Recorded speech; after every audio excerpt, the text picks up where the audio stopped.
How do you improve your return on ad spend no matter what platform you're advertising on? This is what I will be covering in this video.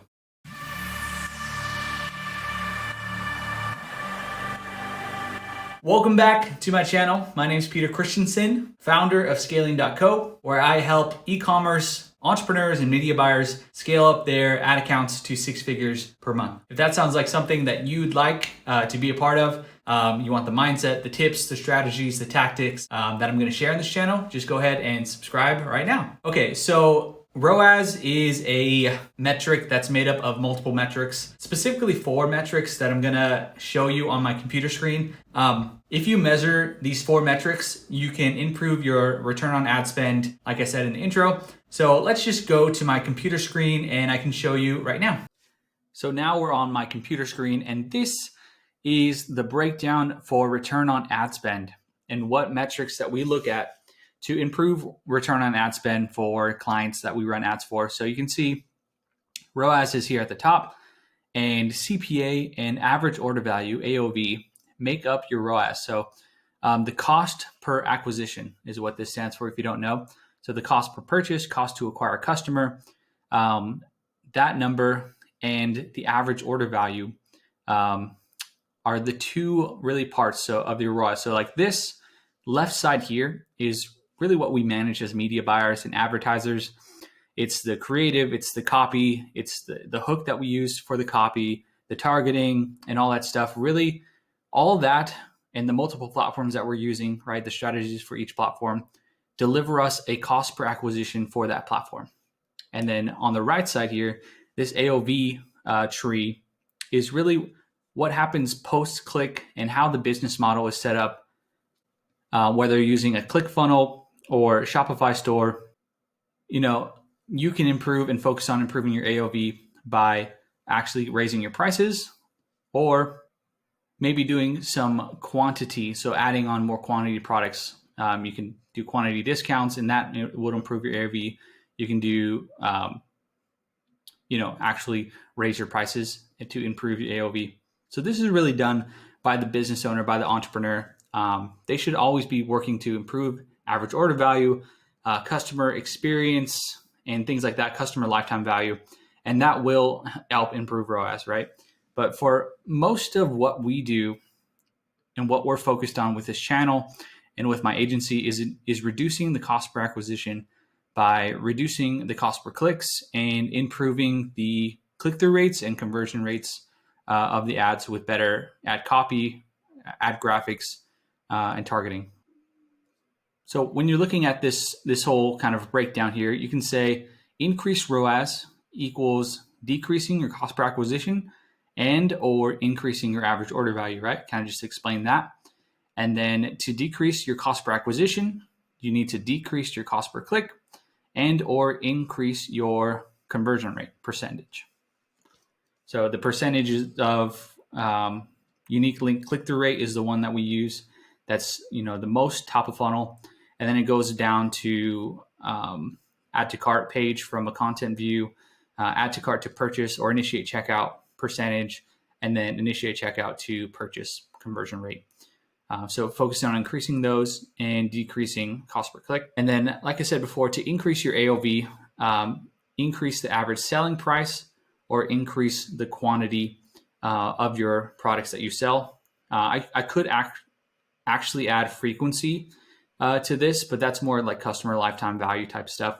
But you should take that into account for either yourself or your clients is what's the customer lifetime value, and use kind of that metric on a longer time horizon to see how much we can spend to acquire a customer here.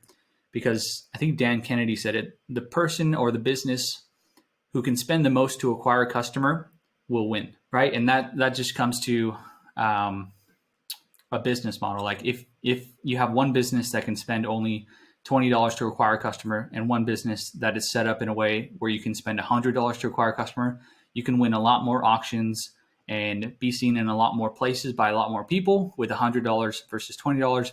So always looking at ways that you can spend more to acquire customers on the front end and make it work on the back end with businesses with upsells or profit maximizers or additional products.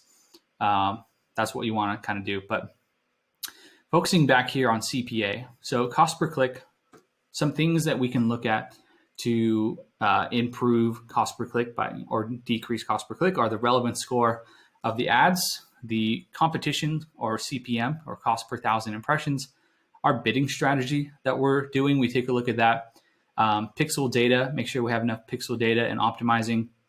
We look at the audiences that we're targeting and if our ads are doing well with those audiences. Frequency, I look at frequency to make sure if it depends on where it is in the funnel, but if it's top of funnel, for example, I definitely don't want a 2 frequency. That's a little too much top of funnel. But when you move towards middle funnel, bottom of funnel, you typically expect higher cost per clicks because the audiences are smaller and higher frequency. So frequencies can get up to 5 times 5 impressions, or 10 or 15 in the bottom of funnel.